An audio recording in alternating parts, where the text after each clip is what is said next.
When the storm comes, the thing about hurricanes is that they give you warning. 72 hours, 48, 24. But no matter how much time you have, you're never actually ready when the wind hits 130 miles per hour and the Gulf of Mexico decides to reclaim the land. I learned that at 24 during Hurricane Katrina.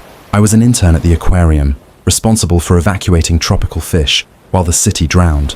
We saved most of them, not all. Some animals you can't move fast enough, some tanks you can't drain in time, some decisions you make at 2 a.m. in rising water that haunt you for years. 5 years later, I'm the Senior Marine Biologist at Audubon Aquarium of the Americas, and I still think about the ones we lost. My name is Dr. Finn Rousseau, French-Cajun family, 7th generation Louisiana.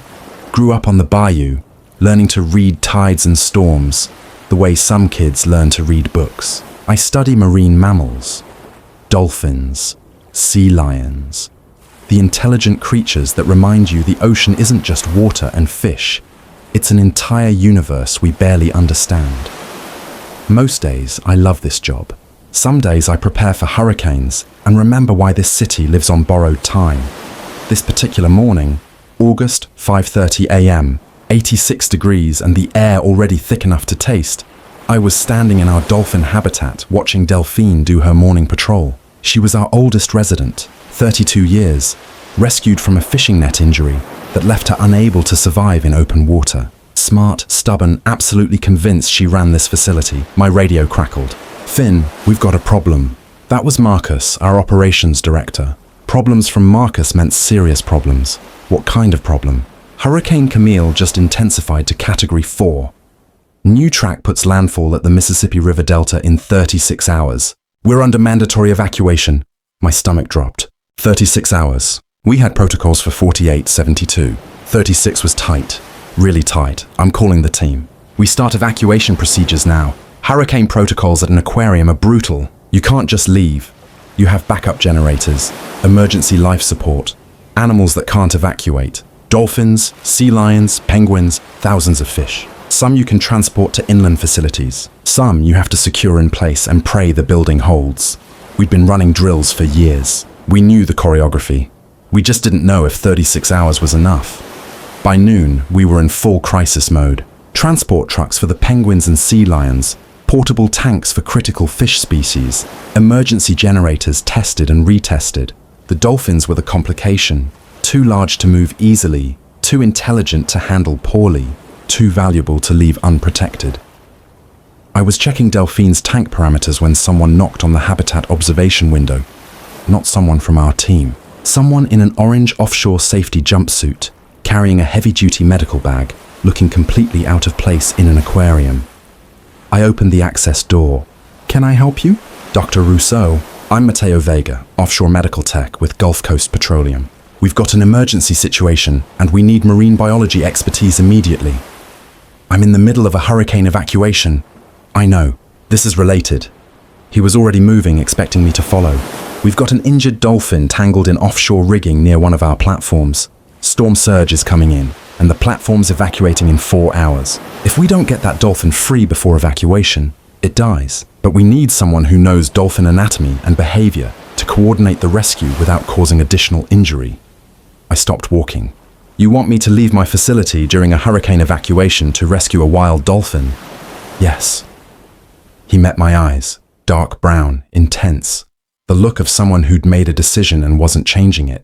"Because that dolphin is going to die if someone doesn't help, and you're the closest marine biologist with the expertise to do it. Coast Guard is sending a boat. We leave in 20 minutes. Every logical bone in my body said no, said my responsibility was here, to these animals, to this facility, to the evacuation protocols we'd drilled for years.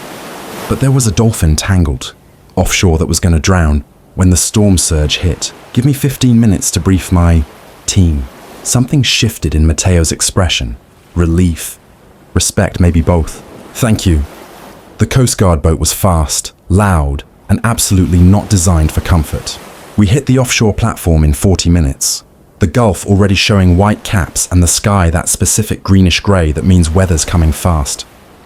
The platform was organized chaos, crew evacuating, helicopters landing and taking off, everyone moving with the urgency of people who know what hurricanes do to offshore structures. Mateo led me to the east side. There, see her? The dolphin was tangled in subsurface rigging maybe 30 feet down. Fishing net wrapped around her tail and dorsal fin, caught on the platform's stabilization cables. She was surfacing every 90 seconds for air, visibly exhausted, every breath weaker.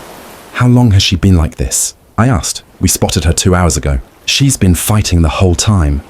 Mateo was pulling out equipment, diving gear, cutting tools, first aid supplies. I'm dive certified for offshore emergency response. Tell me how to approach without making it worse.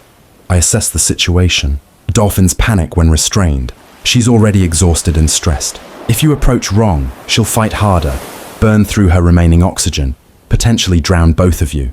So what's the approach? I explained dolphin behavior under stress, the signs of panic versus exhaustion, how to position for cutting the net without triggering flight response, where to support her body weight while working. Mateo listened with the focus of someone whose job involved saving lives in impossible conditions. I'm going down with you, I said. You're not dive certified for offshore. I'm dive certified for marine mammal rescue, which includes offshore operations. And you need someone who can read her behavior in real time. 2-person rescue, standard protocol. He assessed me. 5'11", lean but athletic. Steady hands despite the adrenaline. Okay, but I lead the dive. You follow my safety calls. Deal? Deal. We geared up. Hit the water. The Gulf was warm and murky. Visibility maybe 15 feet. The dolphins saw us coming and thrashed. Panic response. Burning energy she didn't have. I signaled Mateo to hold position. Started vocalizing. Not words, just calm sounds. The kind of audio stimulus that tells dolphins, not a threat, not a predator, possibly help. It's not language, but it's communication. She slowed, watched us, still scared but less panicked. Mateo moved in, slow, careful, positioning himself to cut the netting from her tail. I stayed at her head, maintaining the vocal pattern. One hand on her rostrum in the specific touch that says, I'm here, you're okay, we're helping. It took 12 minutes. 12 minutes of cutting net, supporting her weight, keeping her calm, while storm surge started building and the platform crew radioed that we had 90 minutes until mandatory evacuation.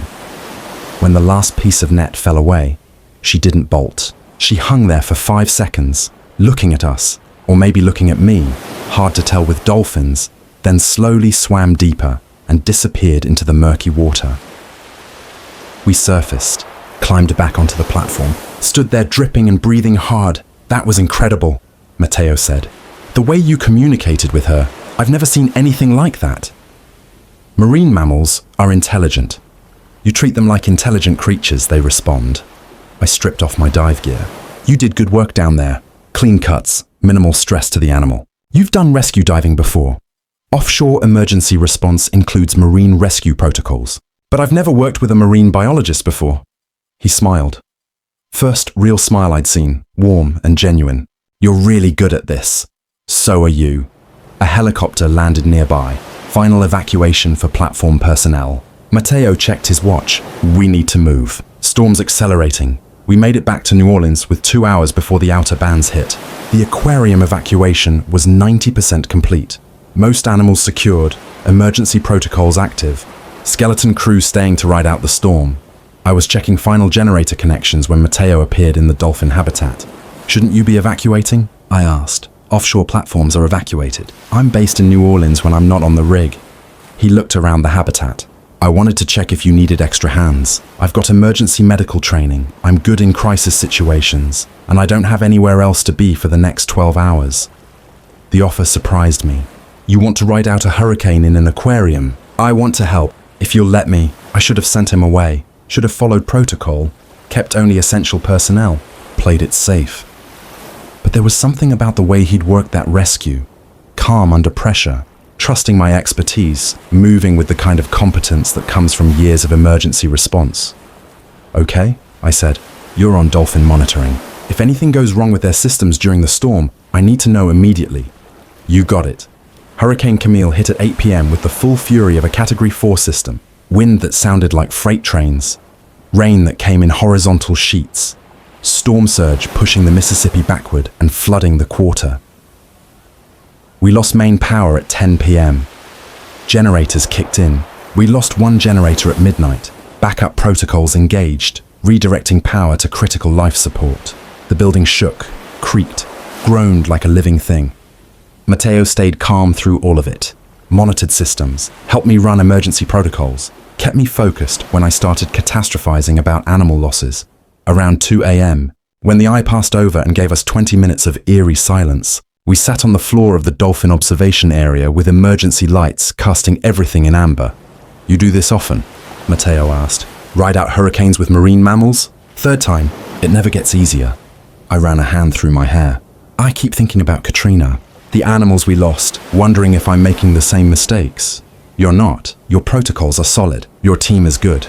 You're doing everything right." "What if it's not enough?" "Then it's not enough. But that doesn't mean you didn't try." He shifted closer. "Finn, I've worked offshore emergency response for 7 years. I've seen people freeze in crisis, make terrible decisions, put themselves and others at risk. You're not doing that. You're staying calm, following protocols, making good calls. That matters." The honesty in that made my chest tight. "Thanks. Can I ask you something personal?" My heart kicked. "Sure. Are you seeing anyone?" "Oh, no. Work makes it complicated. Marine biology doesn't keep normal hours. Hurricane season is constant crisis prep. Most people don't get it. I get it." He smiled slightly. "I work 2 weeks on offshore platforms, 1 week off, 12-hour shifts in isolation, emergency medical calls at 3 a.m. My last boyfriend told me I was married to the job. Were you?" "Yeah, I was. No hesitation. But I'm trying to find balance, trying to find someone who understands that offshore work matters, but so does..." He gestured between us. "So does this. Whatever this is." "This feels like something," I said carefully. "It does." His hand was close to mine on the floor. "Want to see where it goes?" I kissed him there in the dolphin habitat during a hurricane with emergency lights and storm sounds, and Delphine watching from her tank like she was judging my romantic choices. His hand came to my jaw, mine to his waist, and everything about him was steady and warm even in the chaos. When we pulled apart, we were both grinning. "That's a good start," Mateo murmured. "Really good start," I agreed. But here's what I didn't know then. Mateo Vega wasn't just an offshore medic who helped rescue dolphins and stayed calm during hurricanes. He was the kind of person who worked 2 weeks straight on oil platforms in the Gulf, handling medical emergencies for crews far from hospitals, then came back to land and immediately looked for ways to help more, who carried trauma from offshore accidents he couldn't prevent, who stayed steady for everyone else because someone had to be steady. And I was about to spend the next 6 months learning exactly what that cost. The hurricane passed. The aquarium survived, all animals safe, minimal damage, generators held. New Orleans flooded in the expected places, drained in the expected timeline, started rebuilding like we always do. Mateo stayed for the cleanup, helped us get systems back online, assisted with animal health checks, proved himself weirdly competent at electrical repairs. "Offshore platforms require multidisciplinary skills," he explained while rewiring a pump. "Medical tech, electrical, mechanical, whatever keeps people alive and systems running. That's a lot of skills. That's the job." He finished the connection, tested the system. "Perfect. What's next?" We grabbed coffee 3 days after the storm, then dinner, then breakfast because he'd stayed over, and we woke up tangled in my bed with morning light through the windows and the specific contentment of finding someone who fits. We fell into something real over the next months. His 2 weeks on 1 week off rotation somehow, working with my unpredictable aquarium schedule. We learned each other in pieces. Mateo made incredible arepas from his Venezuelan grandmother's recipe. I could identify individual dolphins by their vocalizations. He had a scar on his right forearm from an offshore cable accident. I had a collection of marine biology texts going back to grad school. He was meticulous about emergency prep. Go bags always packed, protocols always followed, nothing left to chance. I was the same with animal care, obsessive about health monitoring and environmental parameters. We fit together in ways that surprised me. 2 people who worked in crisis, who understood that sometimes you drop everything for an emergency, who knew what it meant to lose someone despite doing everything right. "You know what I thought the first time I saw you?" Mateo said one night, both of us on my couch after he'd been offshore for 2 weeks, that I was covered in salt water and looked stressed. "That too," he laughed, "but also that you were the most focused person I'd ever seen. The way you assessed that dolphin, the way you directed the rescue, The certainty in your voice. He searched for words. It was really attractive. Very attractive. You thought I was attractive while we were rescuing a drowning dolphin. I'm excellent at multitasking. He kissed my shoulder. Crisis response and attractive person assessment simultaneously. That's a very specific skill. I'm a very specific person. He propped himself up to look at me. Finn, I really like this. Us. Even with my offshore rotation. I pulled him closer. I really like it too. You make the distance work. We make it work, he corrected. But there were cracks I didn't see. Small stress fractures in the foundation we were building. Mateo took every offshore shift, every emergency call, every medical situation that came up on the platforms. He worked his 2 weeks on with barely any sleep, handled trauma and illness and accidents for crews who had nowhere else to go, came back exhausted and wired, couldn't fully decompress, carried every patient he couldn't save. You need rest between rotations, I said after he'd been back for 3 days and still wasn't sleeping well. I'm fine, just adjusting. You're not fine. You worked 70 hours last week on the platform. You need actual recovery time. People depend on me out there. I can't half-ass offshore medical work. I'm not asking you to half-ass anything. I'm asking you to take care of yourself. I'm taking care of myself. But his hands were shaking slightly as he said it.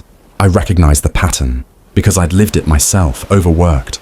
Professionals who kept pushing past safe limits, insisting they were fine until suddenly they weren't. Mateo, I said carefully, you can't be the only medical support for an entire platform. There have to be redundancies, backup systems. There are, but I'm the primary. If something goes wrong on my watch and I'm not performing at full capacity, people die. And there it was, the weight he'd been carrying since before I met him. The breaking point came in late October. Mateo had been offshore for his regular 2-week rotation. Normal work, nothing unusual. He came back on schedule, seemed okay. Then his phone rang at midnight. I watched him answer, watched his face change, watched every muscle lock. I understand. I'll be there in 3 hours. He started pulling on clothes. Mateo, emergency callback, medical crisis on the platform. They need me. You just finished a 2-week rotation. You've been back for 8 hours. One of the crew had a cardiac event. He specifically requested me because I treated him before. He trusts me. Mateo was moving on autopilot, grabbing gear, checking supplies. I have to go. You're not physically ready. I'm a medical professional. I don't get to not be ready. He stopped, looked at me. Finn, I have to do this. I wanted to physically prevent him from leaving, but I understood duty, and I understood that sometimes people need you and saying no feels impossible. Be safe, I said instead. He kissed me, quick and distracted. Always am. He wasn't. The call came 18 hours later from Gulf Coast Petroleum's operations director. Mateo had handled the cardiac emergency successfully. Patient stable, helicopter evacuated to hospital, expected to survive. But during the extended medical response, Mateo had worked 32 straight hours without rest, made a minor documentation error that wouldn't have happened if he'd been properly rested. Company policy, mandatory stand-down, fitness for duty evaluation, meeting with their medical oversight board. I found him at his apartment, sitting on his balcony staring at the Gulf. Hey, I said softly, sitting beside him. I made a mistake. His voice was hollow. Wrong medication dosage in the paperwork. Didn't affect patient care. The correct dose was administered. But the documentation was wrong. 32 hours awake and I couldn't do basic record keeping. I took his hand. What did Ops say? Mandatory rest before next rotation. Evaluation by company medical director. Possible reassignment if it happens again. He finally looked at me. Finn, I've never made an error like that. Not in 7 years. I've worked hundreds of hours exhausted and never until now. Because there's a limit to what one person can do, even you. But what if someone needs me and I'm not there?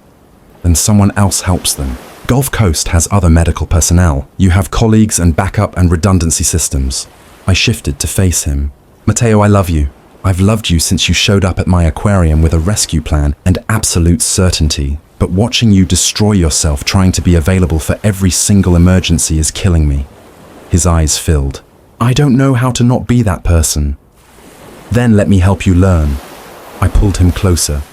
You told me once that I did everything right during the hurricane, that my protocols were solid. Same applies to you. You have to follow protocols, including the ones about rest and recovery and letting other people share the load. Because if you burn out completely, you can't help anyone. Including you, he said quietly. Including us. He nodded. Okay, I'll try. Epilogue.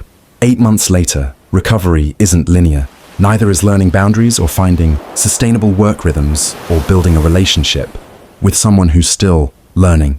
He doesn't have to carry everything alone. But we made it work. Mateo negotiated a modified rotation, still offshore but with mandatory minimum downtime between deployments, with company-supported rest protocols and better staffing redundancy. Started seeing a therapist who specialized in first responder stress. Actually used his week off for recovery instead of looking for additional work. I learned his patterns, the signs when he was taking on too much, the way his shoulders tensed when he felt responsible for things outside his control. Learned how to support without enabling, how to remind him that rest wasn't abandoning people. He learned mine too, the way I got anxious before hurricane season, the protective instinct toward my animals that sometimes made me ignore my own needs. Learned how to pull me back when I was overdoing it. How to remind me that I'd built good systems and could trust them.